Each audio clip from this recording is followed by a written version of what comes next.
Welcome back to the Breakfast Buffet Volume 4. This is a clip from our series over on our Patreon where we talk about a selection of works of art that we've been experiencing recently that we have something to say about. This is a clip of us talking about The Iron Claw, which was a fantastic movie, and we've got quite a few things to say about it. So please enjoy this clip from our full Patreon bonus episode. Cam, it's time. It's time to talk about The Iron Claw. Are you ready for total emotional devastation? Because I was not when we went into this movie. Yeah, we sort of began our discussion about this in the Breckies that we did a couple weeks ago, which is our award show that we do at the end of the year. And this one was one of the big surprises for us. Yes. Because it's a movie about wrestling, which is something neither of us knows anything about. Or cares at all about. We went to this because it was an A24 movie and we like almost everyone in the cast. Yeah, and so we were like, sure, this will probably be fun. And it was not fun. It wasn't fun at all, man. It was masterful and devastating. I just can't believe how hard this movie went. And it's real life. Like, that's what's really getting me about And the this. real story is a lot worse. It's worse. Like, I'm thinking about this, like, because if this was a totally fictionalized story, I would look at this and think, this is like so over the top tragedy. Like, this is an absurd, this would never happen. Like, I would still have loved the story and thought it was so beautiful and moving, but I've been like, okay, that was a little much. Like, I think they were just trying to get me to cry, you know, like almost like Oscar bait, a la A Little Life, right? Which, by the way, I love that book, but like similar criticism, right? No, like pals. a trauma porn, right? Yeah, but no, this was real life, and real life was actually even worse than what was in the movie, and I just can't believe that. Like, I do. I know it was real, but that it is so mind-blowing to me. I've been trying to make sense of this movie since we saw it because the experience was overwhelming, and I don't have a big theory. This isn't a Shakespeare or Faustus thing. I just want to talk about the experience of seeing this movie. Awesome. And I think that's fun and important to do. Are you going to spoil anything? I'll gesture at things. Okay. I mean, it's not a happy movie and it doesn't end happy. And it's history. So spoilers for history. And a lot of people know. I mean, I didn't, but a lot of people do. I've been proselytizing about this movie to everyone in my life, and some people are like, oh Christ, the Von Erichs. Some people know the reputation. Right. So yeah, the drama, the tragedy, the earnestness. I think maybe the way I can make sense of this movie is by comparing it to It's a Wonderful Life. Okay. Because I think it's sort of the inverse there. Okay. And I'm glad you introduced it the way you did, because It's a Wonderful Life should be too sweet. Yes. In the same way you said this should be too dark and too dramatic. It's a Wonderful Life should be too treacly and corny, but it's not.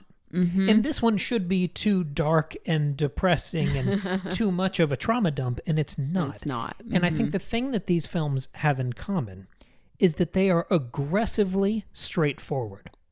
Okay. In that they are earnest and honest and passionate. And they're not like embarrassed of what they're doing. There's no cynicism. There's almost, and I don't mean this in a reductive way, but there's almost no subtext. Okay. Because everything is right there. Okay. Yeah. There's something incredibly upfront and explicit about both of those works, where they both reach an almost unbearable emotional intensity. Yeah. The scene on the bridge in It's a Wonderful Life. Uh-huh. That whole pivot back to real life and the ending has this overwhelming sense to it. Yeah. And the shots at the end of this movie, the things that aren't, I'm trying to gesture at it. The boat scene.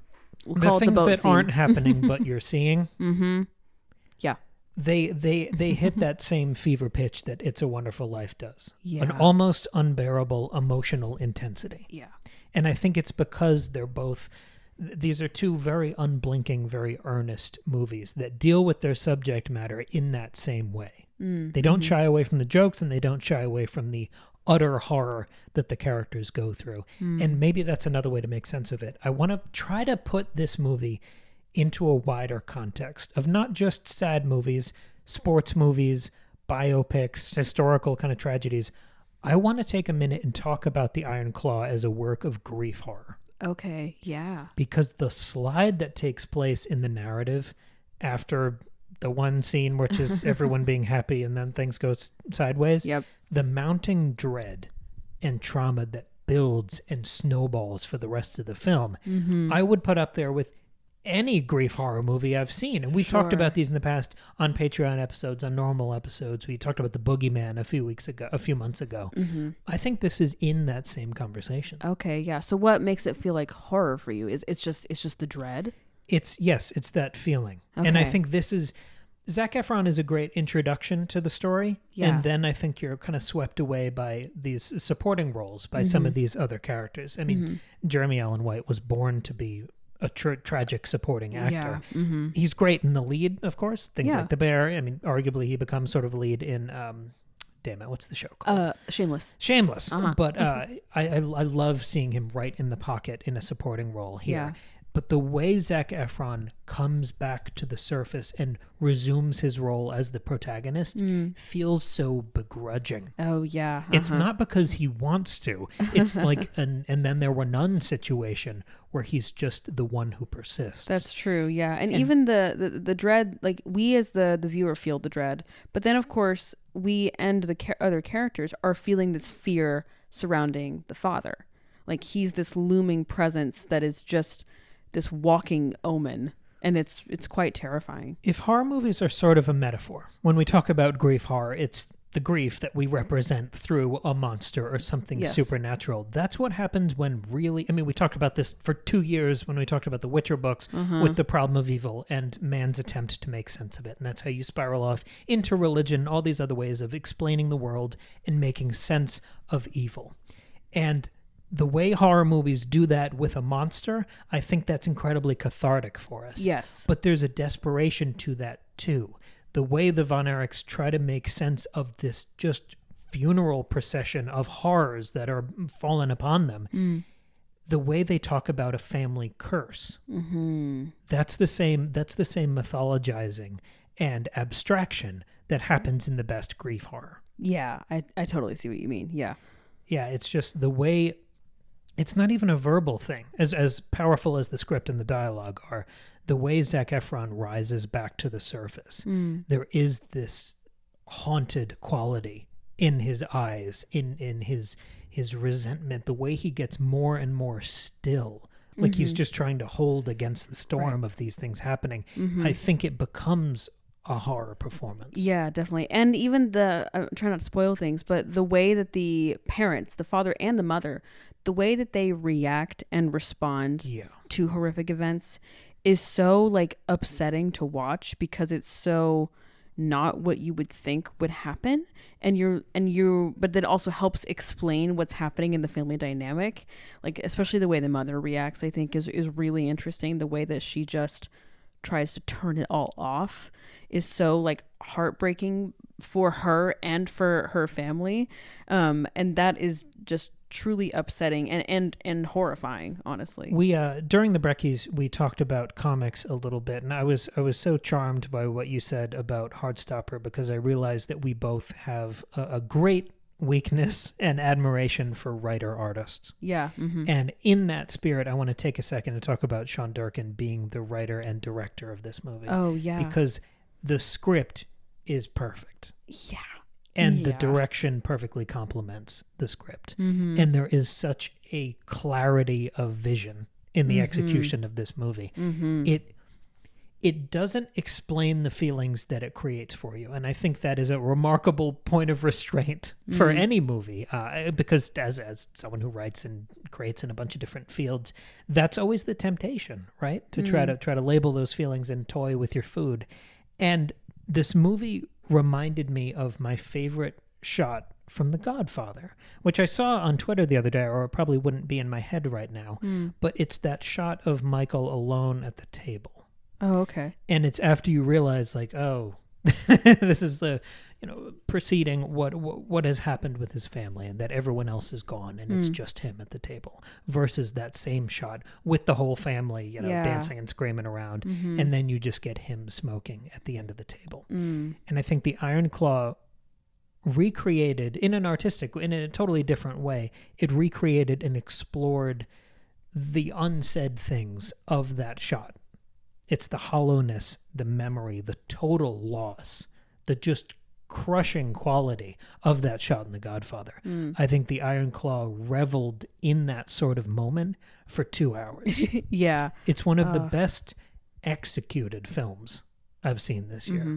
I know. And Zac Efron's performance is really what carries this through. Like everything else that we've talked about is there in this movie, but his performance is so crushingly beautiful. It's not just memorable, it's hard to shake. Yes, right. Like he is giving everything. And I believe so strongly that he is this character that he's playing, Kevin.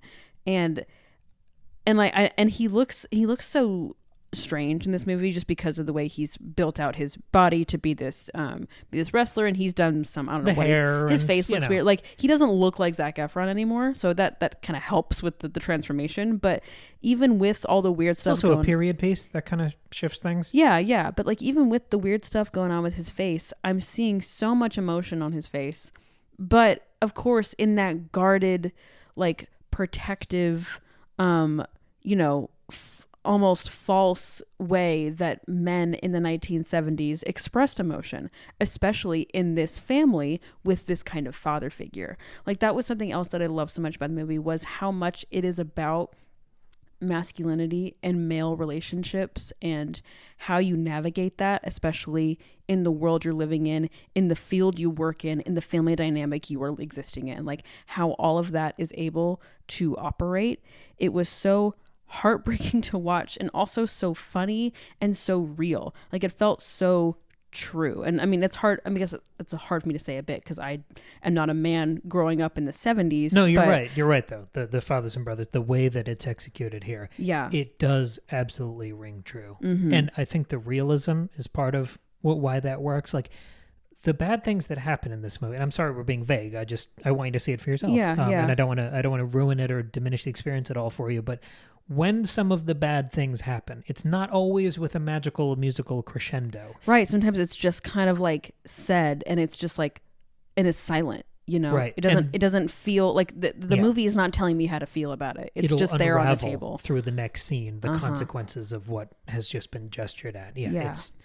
I mean, we saw this movie in a full theater, which I'm so happy about, but it was very clearly a full theater of wrestling fans. Yeah. You can tell by the moments that they popped at, that everyone knew more about this story than we did. Yeah, like they were clearly like, oh, I know that fight. I know Ric Flair. Yeah, right. I was like, okay. But the way these people were all weeping through the back half, because obviously we were too. I mean, I was on the verge for almost the entire thing. Absolute mess, yeah.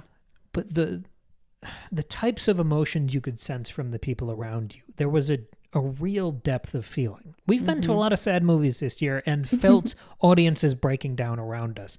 I haven't felt it as much in any movie as I did during this one. Mm-hmm. Yeah, I know what you mean. And I don't know if I could watch this again because it was pretty devastating and it felt so intense. And well, it also, because I didn't know anything about this story or this family. I knew from the trailer there was some kind of tragedy, but I didn't know it was going to be like this. And so it kept hitting me over and over and over again. So maybe if I saw it again, it wouldn't be quite as devastating, but maybe it would because I know it's coming. Like, I don't know. But that's the thing. It's hard. not about the plot. Like you could read the Wikipedia summary on the way to the movie and it would be just as powerful and affecting. That's true. I mean, and to bring it back to your comparison to It's a Wonderful Life, I was saying that a couple weeks ago, we watch It's a Wonderful Life every Christmas Eve with my family. And so I've seen that movie now. I mean, we started watching it when I was probably around 9 years old. So I've seen it like 20 times at least, right?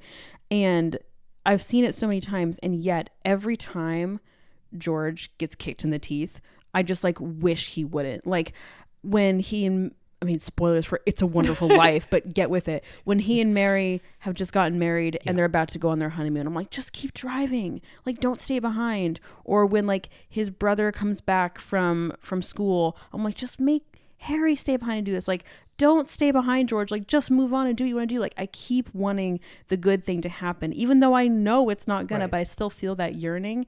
And I feel like that's what's gonna happen. But next year, do you think you'll cry when you watch It's a Wonderful Life? Yes, every time. Well, then maybe every year from here on out, we'll watch Iron Claw on Christmas morning.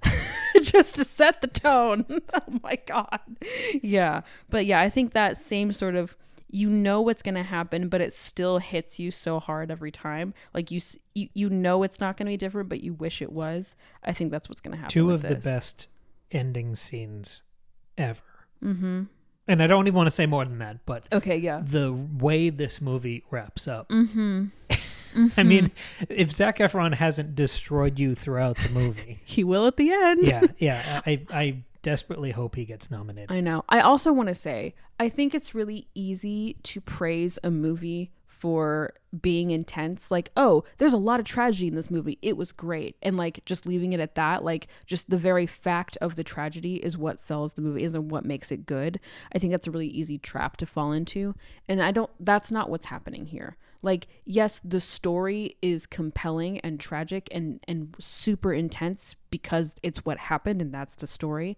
But the way the story is told, the way the script is written, the way the family relationships come alive on screen, the way that the actors are with each other, the wrestling scenes do so much character work and like scene setting for us and like just set the dynamic and the environment. Like, everything happening in this movie is great. It's not just great because it's sad. I think that's really important to say. Yeah, I was so gripped and locked in with the wrestling scenes. Yeah, Mm-hmm.